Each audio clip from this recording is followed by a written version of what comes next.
Bonjour à tous, avec mes collègues de classe de BTS Économie sociale et familiale de 2e année, Audrey Marchand et Yuna Berthomé, nous avons travaillé dans le cadre de notre module Action professionnelle sur un projet autour de l'apprentissage. L'interview sera menée par Yuna et Audrey. Les deux invités de interviewés seront M. Richard, directeur de la MFR de Jarnac, et Lilia Hubert, étudiante en BTS ESF 2e année. Bonjour M. Richard. Bonjour. Vous dirigez la MFR de Jarnac depuis 2016. En quoi consiste votre métier ? Et mon métier est très polyvalent, très riche. Il est organisé en plusieurs missions. Une mission d'accompagnement des salariés, de ressources humaines, une mission d'accompagnement des publics, des jeunes, mais aussi une mission d'accompagnement du conseil d'administration. Et puis pour finir, une mission sur le territoire, parce qu'on a une action importante sur le territoire, donc de représentativité sur le territoire. Quel a été votre parcours professionnel avant d'être directeur à Jarnac ? Et mon parcours professionnel, avant d'être à Jarnac directeur, j'étais déjà directeur à la MFR de Donneville, à côté de Toulouse. Puis avant encore formateur en maison familiale. Puis avant d'être formateur en maison familiale, j'étais maître de stage. Donc c'est grâce à le fait que je sois maître de stage, je suis passé de l'autre côté de la barrière de l'apprentissage du technique ou l'apprentissage plutôt de la formation par alternance. Le système d'apprentissage, comment le voyez-vous ? Alors, le système d'apprentissage est très important aujourd'hui en France. Pour toutes les structures. Avant, il était perçu comme quelque chose, une voie de garage. Aujourd'hui, c'est tout autre. C'est une voie très importante. On retrouve des apprentis qui soient du CAP jusqu'à ingénieur. Et puis l'apprentissage, c'est une façon aussi d'apprendre un métier, d'apprendre des compétences de l'entreprise qu'on ne retrouve pas toujours à l'école. Et donc ces savoirs d'entreprise, et c'est important de les acquérir le plus tôt possible pour que demain être un futur salarié, un futur quelqu'un d'employable, et construire son projet professionnel, construire sa voie professionnelle. Pourquoi avez-vous des apprentis en formation ESF ? Alors, mon établissement a fait le choix d'embaucher des apprentis, je dis bien embaucher parce que ce sont des salariés apprentis, d'embaucher des apprentis pour répondre à des besoins spécifiques de nos publics, des besoins éducatifs, des besoins de formation, des besoins de santé, mais aussi de santé, quel qu'il soit, santé autour de la santé, on va faire simple. Voilà. D'accord. Et qu'est-ce que cela apporte à votre structure ? Alors c'est très riche pour notre structure parce que le fait d'avoir embauché des apprentis, ça va apporter à la fois nos publics que nous accompagnons au quotidien, mais à la fois aux équipes. Pour les publics que nous accompagnons, c'est certes un accompagnement d'un jeune quasiment du même âge que les publics que nous avons, donc il y a une relation de proximité qui peut s'installer, mais et c'est peut-être plus facile d'être accompagné que quelqu'un qui est plus jeune, sans dénigrer mes collègues qui sont plus anciens. Et puis d'avoir ça a vraiment un réel apport pour ces jeunes-là. Et puis pour les équipes aussi, les salariés, les collaborateurs, c'est aussi le fait d'être tuteur, le fait d'apprendre le métier, d'apprendre des métiers, des compétences du salarié vers un autre salarié. Donc c'est aussi notre modèle de formation, une autre façon de former. Et c'est important en tant qu'établissement de formation qu'on forme dans tous les sens de la formation, aussi bien les jeunes en centre de formation que les apprentis salariés dans l'action de travail. Quel profil d'apprenti recherchez-vous ? Alors, les profils d'apprentis au sein de ma structure sont des profils ESF par rapport aux problématiques que nous avons identifiées, des problématiques de sensibilisation à la santé, des jeunes que nous accueillons, sans dire qu'ils ont plus de problèmes que les autres, c'est pareil partout. Néanmoins, l'objectif de sélectionner des apprentis, c'est pour qu'ils répondent à des missions qu'on a identifiées. Donc la mission autour de la santé, les missions autour de l'animation, des missions autour de la vie d'établissement, de façon que ça corresponde au mieux au sens de la formation et au mieux aux besoins de notre structure. Et de l'apprenti, parce qu'il faut prendre aussi l'intégrité de l'apprenti qui va arriver dans une structure qu'il ne connaît pas. Qu'attendez-vous de l'apprenti en économie sociale et familiale ? Alors, l'apprenti en économie sociale et familiale, il va avoir plusieurs missions, mais on attend, certes en tant qu'employeur, je peux attendre beaucoup, mais je pense qu'il faut être bienveillant, parce que la première année, c'est une découverte du métier. Il faut que cet apprenti puisse savoir garder sa place dans la structure, parce qu'on est jeune, on découvre la structure, mais aussi l'apprenti, il peut se retrouver confronté avec des personnes du même âge que lui, donc savoir prendre sa place aussi, savoir exister dans une équipe, donc il y a des savoir-être à acquérir, parce qu'on ne peut pas tout acquérir du premier coup, acquérir dans l'envie de l'équipe. Et l'un avec l'autre va créer je dirais, un ensemble de compétences qu'ils devront acquérir. Pardon. Quelle mission lui demandez-vous au quotidien?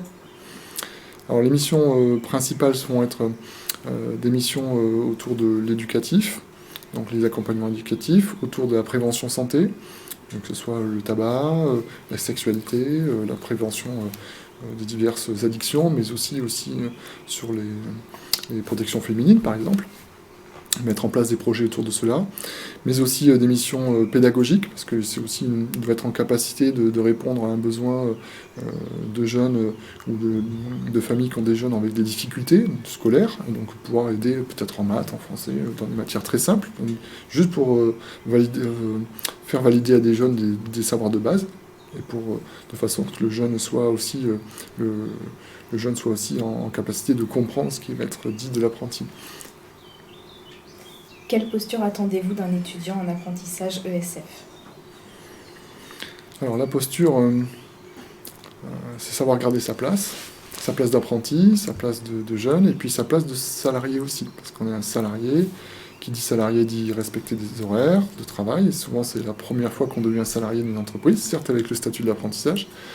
C'est aussi savoir garder sa place auprès des jeunes, ce que je disais tout à l'heure, c'est le fait d'avoir peut-être le même âge, proximité d'âge du public qu'on accueille. Dans notre cas, c'est comme ceci, donc c'est savoir garder sa place, et aussi savoir prendre sa place pour se faire respecter de notre public.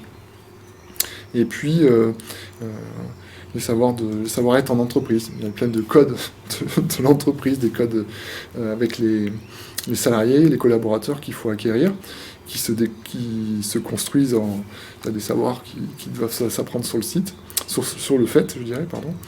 Et c'est important que ces codes soient appris. Voilà. Alors le tuteur est là pour l'accompagner. Le tuteur est très important dans l'accompagnement de l'apprenti ESF au sein de sa mission. Et donc justement, dans votre structure, comment choisissez-vous le tuteur pour l'apprenti? Alors le tuteur pour cet apprenti de BTS ESF est un choix important pour nous. Alors, on a l'avantage d'avoir déjà des tuteurs qui ont déjà ce BTS ESF, donc ils ont déjà vécu l'expérience du BTS ESF, même le DE c'est ESF, donc c'est un plus encore, à la fois pour que le tuteur se rende compte de ce que vit l'apprenti, mais à la fois pour l'accompagnement de l'apprenti, c'est vraiment un plus. L'apprenti est sécurisé quand il sait que la personne qui va l'accompagner tout au long de ces 2 années de formation dans la structure est référent, et puis il y a la connaissance, la compétence, et puis c'est sécurisant aussi pour l'apprenti de se dire, voilà, il est au sein d'une équipe, il va être intégré à une équipe qui a au sein de la structure des connaissances, des compétences pour l'aider tout au long de sa formation, je dirais la partie scolaire, pas formation en entreprise. Si vous étiez étudiant, quelle posture auriez-vous? Question pas facile. Si j'étais étudiant, merci de me rajeunir en tout cas, si j'étais étudiant,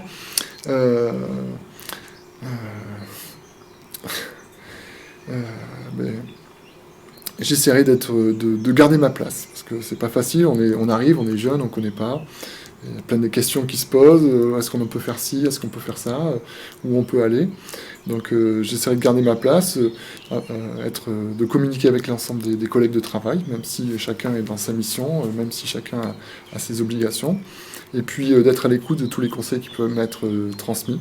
Voilà, si j'étais étudiant, j'essaierais d'écouter tout cela pour essayer de déjà construire une zone de confort et puis au fur et à mesure sortir de cette zone pour grandir en compétences, améliorer mes compétences et puis me développer dans la formation aussi. Quel conseil donneriez-vous à un futur étudiant en ESF qui recherche un contrat d'apprentissage? Alors ce futur étudiant, au sein de ma structure, on a pour objectif c'est qu'il ait son BTS ESF. Donc il faut se mettre ça en tête, c'est que si on va vers une formation, c'est pour la réussite. L'objectif, c'est de réussir. Et pour réussir, il faut construire déjà le socle de la recherche du contrat d'apprentissage, de la structure qui va vous accueillir en apprentissage, en préparant l'entretien dans un premier temps. Ça, c'est important de préparer son entretien, parce qu'on peut être, comment dire, je ne vais pas dire malmené, mais secoué quand c'est la première fois qu'on fait un entretien d'embauche, parce que c'est vraiment un entretien d'embauche. Donc il faut se préparer psychologiquement, se préparer dans sa posture, dans sa tenue, et puis bien préparer son CV, sa lettre de motivation, ça a l'air de rien, même si certains, je pense que tout le monde ne regarde pas la lettre de motivation, c'est important, parce que de façon comment on l'écrit, comment on rédige son CV. Donc les classiques du recrutement, et puis après il faut rester soi-même. Je pense que le plus important c'est rester soi-même, parce que moi en tant que directeur, quand je vais embaucher un salarié, enfin à travers mon conseil d'administration, mais quand je vais sélectionner un salarié, il y a les savoirs de base, et puis il y a les savoir-être. Les savoir-être, c'est ce qui va permettre d'identifier si le futur apprenti BTS ESF va rentrer en communion, je dirais, avec l'équipe dans laquelle il va se retrouver. Et ça, c'est important.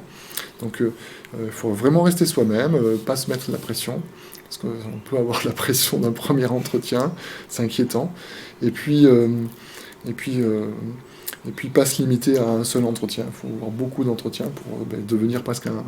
Alors, le but du jeu, c'est pas de devenir un professionnel de l'entretien, parce que ça veut dire que ça marche pas à chaque fois, mais de façon qu'il y ait au moins un entretien qui fonctionne. Et l'important, c'est d'avoir l'entretien qui fonctionne, et encore mieux d'aller avoir deux pour avoir le choix. Très bien. En tout cas, nous vous remercions d'avoir pris le temps de venir répondre à nos questions. C'est moi qui vous remercie. Merci à vous. Bonne journée. Au revoir. Bonne journée. Au revoir.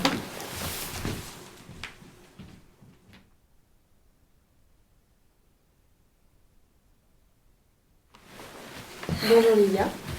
Bonjour à toutes. Peux-tu te présenter en quelques mots? Oui, bien sûr. Alors, Lily Hébert, j'ai 27 ans et je suis étudiante en BTS et ESF, donc économie sociale et familiale, en deuxième année. D'accord. Alors, donc, quel a été ton parcours avant de rentrer en BTS ESF? Alors, mon parcours, il est assez long parce que je suis en reconversion, on va dire, reprise d'études plutôt. Du coup, j'ai eu un BEP carrière sanitaire et sociale, une mention complémentaire d'aide à domicile et le CAP petite enfance. Après, j'ai décidé de rentrer dans la vie active. Du coup, j'ai travaillé dans un EHPAD, puis à domicile en tant qu'auxiliaire. Puis après, le travail en équipe me manquait. Du coup, je suis retournée dans un EHPAD. Et le côté soins ne m'intéressait plus trop. Du coup, je voulais aller vers le social. Mais n'ayant pas le bac, j'ai décidé, pour intégrer la formation de BTS ESF, j'ai décidé de faire un équivalent bac à La Rochelle, un DAEU que j'ai obtenu parce que maintenant j'ai pu intégrer la formation BTS ESF. Voilà. Pourquoi avoir choisi la formation du BTS ESF de l'Institut de Richemont? Alors, comme je l'ai dit, pourquoi BTS ESF? Parce que j'avais envie de me tourner du côté social. Et pourquoi l'Institut de Richemont? Déjà, au niveau géographique, c'est pas très loin de chez moi. Hein. C'est à une demi-heure de chez moi, donc c'est plutôt pratique. Puis après, j'ai pu quand même venir aux portes ouvertes et j'ai pu rencontrer certains formateurs et la pédagogie m'a tout de suite plu. Comment vis-tu la formation au quotidien? Alors personnellement, moi je la vis plutôt bien. On a une bonne ambiance dans la classe, avec les formateurs. Enfin, si on a des questions ou quoi que ce soit, ils sont là, ils sont présents. Donc là-dessus, il n'y a pas de souci. Moi, ma formation, en tout cas personnellement, ça se passe très bien. Comment vois-tu les atouts et contraintes de la formation? Alors, je dirais que l'atout et la contrainte, ça va se rejoindre. Ça va être l'apprentissage. Alors c'est un atout incroyable. Franchement, on peut allier le théorique et la pratique. Donc là-dessus, c'est vraiment super. Mais au début, en tout cas, je dirais qu'il faut une bonne organisation pour gérer, on va dire, tout ce qui va être les cours, les révisions, tout ça, et la partie entreprise.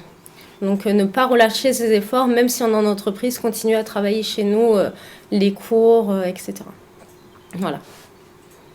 Comment s'est passé ton recrutement avec ton entreprise d'apprentissage? Alors, tout d'abord, déjà, je suis à la mission locale de la Saintonge. Donc, mon recrutement, Ils m'ont appelé. Donc le recrutement a duré entre 1 heure et demie, je crois, si je me souviens bien.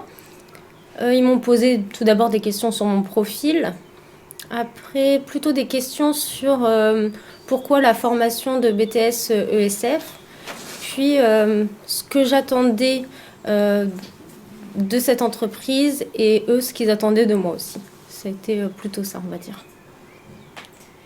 Et du coup, comment tu t'y es prise pour rechercher l'entreprise d'apprentissage? Alors, j'ai envoyé beaucoup de candidatures, hein, CV, lettre de motivation à plusieurs structures. Malheureusement, je n'ai pas trouvé tout de suite. J'ai intégré la formation sans contrat d'apprentissage. Après, justement, l'Institut de Richemont nous aide aussi à trouver un contrat d'apprentissage. Donc, eux, ils ont... Comment dire ? Ils ont su que la mission locale de la Saintonge cherchait un contrat d'apprentissage. Du coup, je me suis positionnée, j'ai candidaté. Et puis après, comme je vous ai dit, j'ai eu un entretien et puis j'ai été acceptée. Et quels sont tes projets professionnels après la formation? Alors, mon projet professionnel, c'est d'intégrer le RES au sein de l'Institut Richemont.